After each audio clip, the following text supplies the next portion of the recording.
महाभारत के युद्ध में अर्जुन के रथ पर हनुमान जी ध्वज लेकर बैठे थे, ये तो आपको पता ही होगा। लेकिन क्या आप जानते हैं कि राम जी के लिए कमान संभालने वाले हनुमान जी महाभारत के युद्ध में अर्जुन के रथ पर कैसे विराजमान हुए? चलिए जानते हैं इसके पीछे की कथा के बारे में।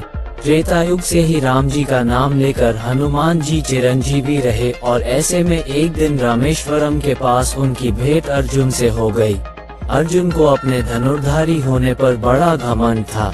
हनुमान जी से मिलने के बाद उन्होंने कहा कि प्रभु, आपने त्रेता युग में अपनी सेना के साथ मिलकर ये पत्थर का जो सेतु बनाया, अगर मैं होता तो अकेले ही अपने बाणों से ही ऐसा सेतु बनाता कि बिना टूटे उस सेतु से सभी बहुत आराम से उसे पार कर लेते। ऐसे में श्री राम ने क्यों नहीं ऐसा सेतु स्वयं बना लिया? हनुमान जी ने अर्जुन की पूरी बात सुनी और विनम्रता पूर्वक कहा कि जिस स्थान आप अभी खड़े हैं, यहाँ बाणों से सेतु बनाना असंभव है।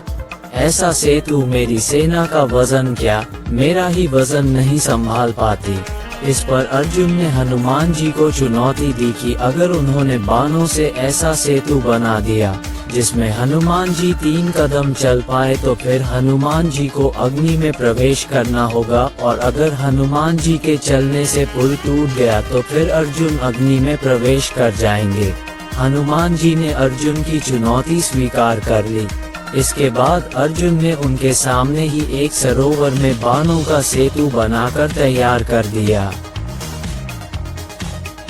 हनुमान जी प्रभु राम का नाम लेकर उस सेतु पर चल पड़े, लेकिन हनुमान जी का पहला कदम पड़ते ही वो सेतु डगमगाने लगा। दूसरे कदम में उस सेतु के टूटने की आवाजें आने लगी और तीसरे कदम पर तो उस सरोवर का पानी रक्त जैसा लाल हो गया।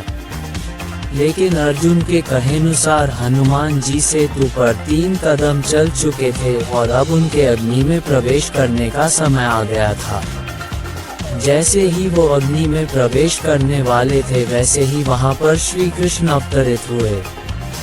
उन्होंने हनुमान जी को रोका और उन्हें समझाया कि दरअसल ये सेतु तो पहले कदम में ही टूट जाता, लेकिन मैं कछुए का रूप लेकर इस सेतु के नीचे लेटा हुआ था। 2 कदमों के बाद तो ये सेतु टूट गया था और हनुमान जी का तीसरा कदम असल में श्री कृष्ण के ऊपर पड़ा था, इसलिए सरोवर का पानी उनके रक्त से लाल हो गया।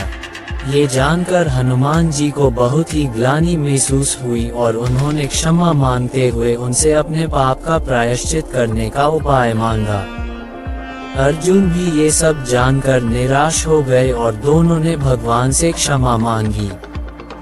तब श्री कृष्ण ने दोनों को समझाया कि जो भी हुआ उनकी इच्छा से हुआ। ऐसे में मेरी यही इच्छा है कि आप कुरुक्षेत्र के युद्ध में हमारी सहायता करें। हनुमान जी ने उनसे पूछा कि वो कैसे अर्जुन की सहायता कर सकते हैं। तब उन्होंने हनुमान जी को अर्जुन के रथ ऊपर ध्वजा में विराजमान होने कहा।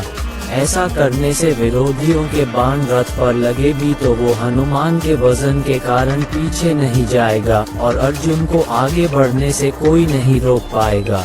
हनुमान जी ने श्री कृष्ण की बात मान ली और इस तरह से महाभारत युद्ध के दौरान अर्जुन के रथ पर हनुमान जी ध्वज के साथ विराजमान हुए।